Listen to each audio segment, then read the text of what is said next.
আসসালামু আলাইকুম। কড়াই চামচের আজকের পর্বের রেসিপি দেখার জন্য আপনাদের স্বাগতম জানাচ্ছি। আজকে আমি রান্না করেছি খুব সাধারণ পদ্ধতিতে আলু দিয়ে মুরগির মাংসের ভুনা, তবে এর মধ্যে আমার নিজস্বতা রয়েছে। চলুন দেখা যাক। আমি এখানে একটি মুরগির মাংসকে কেটে ধুয়ে নিয়েছি।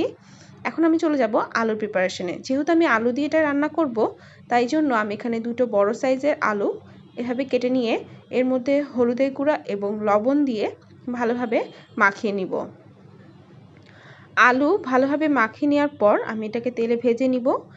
পাত্র চুলায় দিয়ে গরম করে নিয়েছি। এখন পরিমাণ মতো তেল দিয়ে দিব আলু ভাজার জন্য। আলু ভাজতে একটু বেশি তেল লাগে। আমি এখন সবগুলো আলু দিয়ে দিচ্ছি একে একে। একটু নেড়ে চেড়ে নিতে হবে। এরপর আলু আমি ঢেকে দিব 10 মিনিটের জন্য মিডিয়াম লো হিটে। আলু ভাজতে থাক, ততক্ষণে আমরা চলে যাই মাংসের প্রিপারেশনে। আমি এখানে মাংসের জন্য পেঁয়াজ বাটা, আদা বাটা, রসুন বাটা নিয়ে নিয়েছি এবং গুঁড়া মশলার মধ্যে দিচ্ছি হলুদের গুঁড়া, মরিচের গুঁড়া খুবই সামান্য ব্যবহার করব এখানে, এবং দিচ্ছি জিরার গুঁড়া, ধনিয়ার গুঁড়া আর সবচেয়ে প্রয়োজনীয় লবণ। আমি এখানে বললাম না যে আমার মতো করে রান্না করেছি, তাই জন্য আমি আজকে ব্যবহার করছি এখানে কাঁচামরিচের পেস্ট। আমি স্পাইসির জন্য এখানে কাঁচামরিচের বাটা নিচ্ছি এবং মাংসের মধ্যে একটু গ্রিনিশ ভাবটা, সবুজ সবুজ ভাব আমার খুবই ভালো লাগে খেতে। যদিও ঝালের কোনো অভাব হবে না। আমি এখানে আমি যতটুকু ঝাল খাই ততটুকুই মরিচ বাটা দিয়েছি। আপনারা আপনাদের টেস্ট অনুযায়ী এখানে কম বেশি করতে পারেন মরিচ বাটা। আর আমি সামান্য পরিমাণে দিয়েছিলাম মরিচের গুঁড়া, শুকনো মরিচের। এদিকে আমার আলু ভাজা প্রায় হয়ে গিয়েছে। আমি এখন চুলাটা বন্ধ করে আলু একপাশে নামিয়ে রাখবো। এবার মাংস রান্নার প্রিপারেশনে চলে যাই। আমি যে তেল দিয়ে আলু ভেজে নিয়েছিলাম সেই তেল দিয়ে আমি মাংস রান্না করব। আমি চুলায় তেল দিয়ে এর মধ্যে গরম মশলা দিয়ে দিয়েছি। এখানে আছে তেজপাতা, দারচিনি, এলাচ, লবঙ্গ, গোলমরিচ। এবার দিয়ে দিচ্ছি পেঁয়াজ কুচি এবং কয়েকটা কাঁচামরিচ কুচি।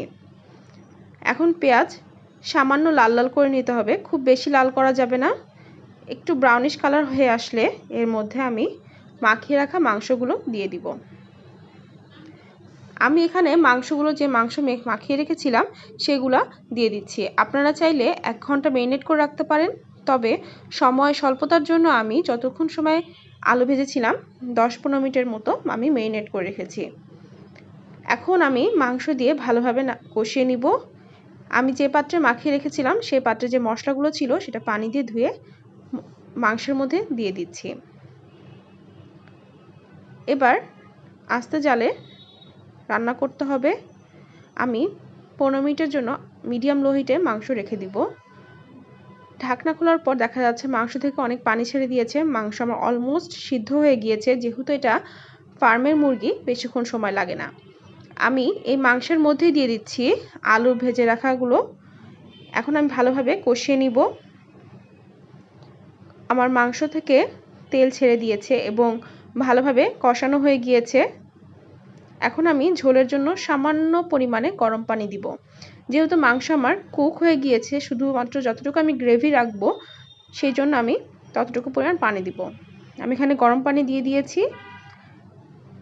মাংস আমার রেডি। নামানোর আগে আমি শাহি গরম মশলা দিয়ে দিচ্ছি। এই শাহি গরম মশলার রেসিপি আপনারা যদি চান তবে আমি আমার চ্যানেলে আপলোড করব। এই মশলাটা দিলে খুবই টেস্ট আসে রান্নায়, একদম শাহি একটা ফ্লেভার আসে।